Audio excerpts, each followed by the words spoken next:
పిచ్చి ముదిరితో రోకలు తలకు చుట్టుకున్నాడట వెనకటికొకడు. అట్లాంటి పరిస్థితే ఇప్పుడు కేజ్రీవాల్కి సంబంధించిన లేకపోతే కనుక రాహుల్ గాంధీ విషయంలో జరుగుతున్నటువంటిది. ఎందుకంటే రాహుల్ గాంధీ మీద ఇప్పుడు పడి ఏడ్చేస్తున్నారు ఐఎన్డీఏ భాగస్వామి పక్షాలు.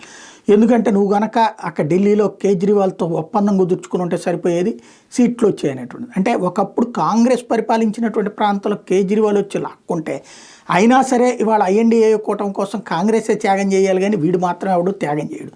అలాగే ఒకప్పుడు ఉత్తరప్రదేశ్ కాంగ్రెస్ వెళ్ళినటువంటి ప్రాంతంలో ఇప్పుడు తర్వాత అఖిలేష్ ములాయం వీళ్ళు లాక్కున్నారు. ఇప్పుడు వాళ్ళకి కాంగ్రెస్ అవసరం కాబట్టి కాంగ్రెస్కి ఎక్కువ సీట్లు ఇవ్వమంటే ఇవ్వరు, కానీ కాంగ్రెస్ మాత్రం వీళ్ళతో కలిసిపోయి వీళ్ళకి సీట్లు ఇచ్చేసుకోవాలి. ఇక ప్రతి చోట ఎట్ట అయిపోయిందంటే కాంగ్రెస్ నుంచి ప్రయోజనం వీళ్ళకి కావాలి, కాంగ్రెస్కి మాత్రం వీళ్ళ వల్ల ప్రయోజనం ఇయ్యరు.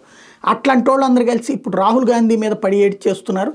ఓవరాల్గా ప్రాంతీయ పార్టీలు నమ్ముకున్నందుకు ఒకనాడు భారతీయ జనతా పార్టీ సర్వనాశనం అయింది. అట్లాంటి భారతీయ జనతా పార్టీ పుంజుకుని మళ్ళీ సెటరేట్ చేసుకుంది. ఎట్లా అంటే ఇప్పుడు డామినేటింగ్ రోల్ ప్రాంతీయ పార్టీల మీదన జాతీయ పార్టీ అయినటువంటి భారతీయ జనతా పార్టీ చేసుకొస్తుంది. ఇప్పుడైనా రాహుల్ గాంధీ కళ్ళు తెరవాల్సింది ఏంటంటే ప్రాంతీయ పార్టీలకి తగిన స్వేచ్ఛిద్దం గౌరవం ఇద్దాం, కానీ వాళ్ళ స్వార్థాలకి తన పార్టీ నాశనం చేసుకోకుండా చూసుకోవాల్సిన బాధ్యత ఆయన మీదనే ఉంది.